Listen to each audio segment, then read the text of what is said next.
बिस्मिल्लाहिर्रहमानिर्रहीम। मोहम्मद वाले मोहम्मद पर लाखों सलाम। अस्सलाम वालेकुम। उम्मीद करता हूँ तुम सब ठीक होगे और खैर वापस होगे। अच्छा भाई, बहुत अहम बात, बहुत सारी अहम बातें, ठीक है ना, एक नहीं बहुत सारी। देखो, सबसे पहली अहम चीज तो ये कि सेकंड मेरिट लिस्ट जैसे एनईडी में होता है, फेडरल यूनिवर्सिटी में होता है कि एक मेरिट लिस्ट आती है, उसके बाद दूसरी मेरिट लिस्ट, फिर तीसरी मेरिट लिस्ट। क्या सर ये ऐसा पॉसिबल है?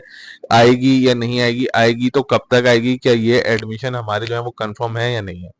ठीक है, वो मैं अभी आपको बता देता हूँ कि भाई किन स्टूडेंट्स के जो मतलब ये जो सेकेंड और थर्ड मेरिट लिस्ट का जो है वो क्या है हिसाब किताब होगा। ठीक है।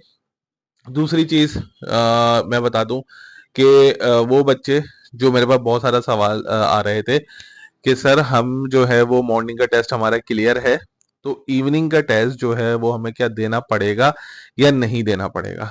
ठीक है, वो भी इसी के अंदर मैं क्लियर कर देता हूँ। तीसरी चीज, सर मेरिट हाई जाएगा या डिक्लाइन होगा, क्या होगा, वो भी चीज इसी के अंदर क्लियर कर दूंगा।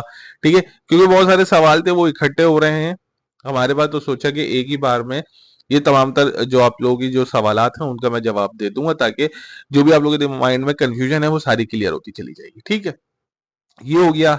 चौथी चीज कि सर इवनिंग के टेस्ट की तैयारी करवा रहे हैं या नहीं करवा रहे हैं? तो अल्हम्दुलिल्लाह ये है कि हम लोग टेस्ट की तैयारी शुरुआत हम लोगों ने कर दी है। ठीक है, ग्रुप स्टार्ट हो गया है इवनिंग वालों का, तो वो स्टूडेंट्स जो आना चाहते हैं मोस्ट वेलकम है। अल्हम्दुलिल्लाह मॉर्निंग का जो सेशन था हमारा वो बहुत अच्छा रहा, आप लोगों के सपोर्ट से अल्हम्दुलिल्लाह बहुत अच्छा सेशन रहा हम लोगों का। अब इवनिंग का जो है वो शुरू कर रहे हैं। ठीक है, तो शुरुआत करते हैं एक के बाद एक जवाब दें सवालात जो हमारे पास थे उनके जवाब देने की। ठीक है। अच्छे स्टूडेंट्स, देखें जो सवाल था वो यही था कि सबसे पहले कि सर सेकंड या थर्ड मेरिट लिस्ट आएगी या नहीं आएगी? देखिए, नहीं आएगी, कोई भी second third fourth merit list नहीं आएगी। कराची यूनिवर्सिटी एक ही मेरिट लिस्ट निकालती है जो वो निकाल चुकी है, जिसमें उनका नाम आ गया बच्चों का, वो कंफर्म हो चुके हैं एडमिशन। ठीक है। अब बच्चे कह रहे हैं कि सर बहुत सारी आ, आ, जो पॉसिबिलिटीज है वो ये है कि कोई बच्चे क्या पता फीस जमा ना कराए, क्या पता उसका एमबीबीएस में एडमिशन हो जाए, जो पीछे सीट्स बचेंगी उनका क्या होगा? तो क्या हमारी मतलब चांस बन सकता है तो इस तरीके से सेकंड मेरिट लिस्ट या थर्ड मेरिट पे नाम आ जाए? देखें, पिछले साल, उससे पिछले साल, उससे पिछले और कई सालों से ऐसी होता है कि बहुत सारे बच्चे ड्रॉप कर जाते हैं, लेकिन ऐसा नहीं होगा कि जी सेकंड या थर्ड मेरिट लिस्ट आएगी। ठीक, वो यूनिवर्सिटी इंतजामिया जाने कि उन सीट से क्या करना है क्या नहीं करना, लेकिन second third fourth merit list नहीं आती, एक ही मेरिट लिस्ट आती है जो आ चुकी है। ठीक है, अगर कोई ड्रॉप करता है, कोई बचता है, तो वो मुझे मेरे ख्याल से शायद डोनर सीट में चली जाती है या कहाँ चली जाती है उसका मुझे भी आइडिया नहीं है। ठीक है, सेल्फ फाइनेंस के जो बच्चे पूछे थे कि सर सेल्फ फाइनेंस में हम अप्लाई कर सकते हैं, हमारा हो सकता है या नहीं हो सकता? देखिए, सेल्फ फाइनेंस के लिए जो फीस है वो प्रोस्पेक्टस के अंदर मौजूद है। ठीक है ना, कंप्यूटर साइंस डिपार्टमेंट की फीस अलग है और दूसरे डिपार्टमेंट फार्मेसी की फीस अलग है। लेकिन अगर आप सेल्फ फाइनेंस में एडमिशन ले रहे हैं तो आपका टेस्ट क्लियर होना चाहिए। ठीक है, और सेल्फ फाइनेंस में पिछले उसमें देखा गया है कि जो बच्चे 60 अच्छी परसेंटेज 65 66 64 पे होती है उनका एडमिशन हो जाता है इजीली। लेकिन इस बार का मैं कुछ भी नहीं कह सकता, क्योंकि मैंने आप लोगों को पहले बताया था कि क्योंकि रिजल्ट पिछले सालों के बने 2-3 साल की निस्बत इस साल का रिजल्ट बेहतर आया था, तो मैंने यही बात कही थी कि मेरिट ऊपर जा सकता है, क्योंकि हमने कंपैरिजन किया तो एक वीडियो भी इसके ऊपर बनाई थी कि बेटा इस साल का जो मेरिट है वो शिफ्ट करेगा इंक्लाइंट की तरफ, ऊपर की तरफ शिफ्ट करेगा, और वही हुआ कि क्योंकि रिजल्ट पिछले सालों की निस्बत इस साल ज्यादा बेहतर आया था, तो फौरन से जो मेरिट था वो शिफ्ट कर गया ऊपर की तरफ। ठीक, तो हो सकता है सही। अब दूसरी बात अहम कि सर मेरा मॉर्निंग का टेस्ट क्लियर है, तो अब मैं क्या करूँ? देखिए, अगर आपका मॉर्निंग का टेस्ट क्लियर है और आप जैसे आप बीसीएस करना चाह रहे हैं, बीएसएसई करना चाह रहे हैं, तो अब आप क्या करें कि इवनिंग के जब एडमिशन आएंगे, ठीक है, आपने सिर्फ फॉर्म फिल करना है। ठीक है, आपकी वही आईडी से सब कुछ फॉर्म फिल हो जाएगा।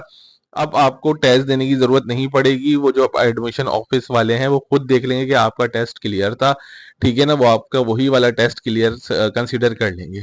ये पिछले साल, उससे पिछले साल, उससे पिछले साल यही प्रैक्टिस चलती आ रही है। ठीक है, फिर भी अगर आप लोगों को दिल में कोई कंफ्यूजन है कि यार वो टेस्ट कंसीडर होगा या नहीं होगा, तो आप यूनिवर्सिटी जाके एडमिशन ऑफिस जाके अपने दिल की तसल्ली कर सकते हैं। ठीक है, बच्चे पूछ रहे सर वो किस तरीके से होता है?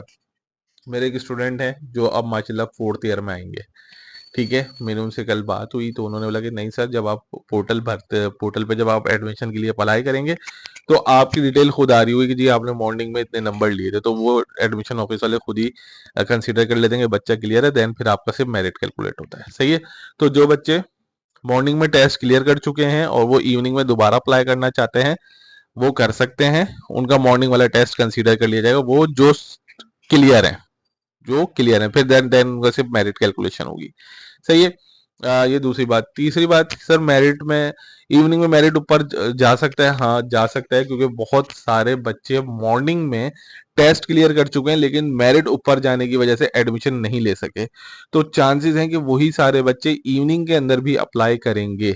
ठीक है, ये मैं इस वजह से बता रहा हूँ क्योंकि क्यूरीज हमारे पास आ रही हैं। तो मेजोरिटी ज्यादातर बच्चे जो हैं वो इवनिंग में अप्लाई कर रहे हैं कि सर मॉर्निंग में मेरिट नहीं बन पाया, टेस्ट तो क्लियर हो गया अल्हम्दुलिल्लाह, लेकिन मेरिट नहीं बना, तो इसलिए अब हम लोग इवनिंग में अप्लाई कर रहे हैं। तो अगर वो रेशो देखा जाए तो उस हिसाब से ये लग रहा है कि भाई इवनिंग का मेरिट जो है वो थोड़ा सा अपवर्ड मूव करेगा। ठीक। हतमी फैसला नहीं है, ये अंदाजा है पिछले एक्सपीरियंस और जो क्यूरीज होती हैं उनको डेटा देख के एनालिसिस किया जा रहा होता है, तो वो अंदाजा है। बाकी मेरा रब बेहतर जानता है कि क्या होगा क्या नहीं होगा, लेकिन हम जाहिर सी बात है एक अपने तजुर्बे के लिहाज से बात कर रहे होते हैं, तो वही मैंने आपको अर्ज करिए कि ऊपर की तरफ मूव कर सकता है। ठीक है। तो ये सवालात आई थिंक क्लियर हो चुके हैं। जो आप लोगों के जहनों में ये बात थी कि सर ये इस तरीके के सवालात हैं। बाकी बेटा स्कॉलरशिप का जो है वो मैं इंशाल्लाह बताऊंगा, जैसे ही कोई स्कॉलरशिप आएगी मैं बताऊंगा आप लोगों को कि किस तरीके से अप्लाई करना है। वैसे तो 1 दिसंबर से 8 दिसंबर तक आप लोगों को आपको फीस जमा करानी है।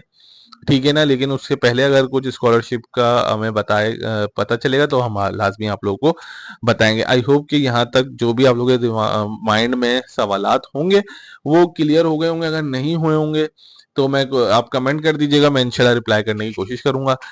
इजाजत दीजिए, अगली वीडियो में मिलते हैं कुछ नई इन्फॉर्मेशन के साथ। अपना ख्याल रखिएगा, दुआ में याद रखिएगा। अल्लाह हाफिज।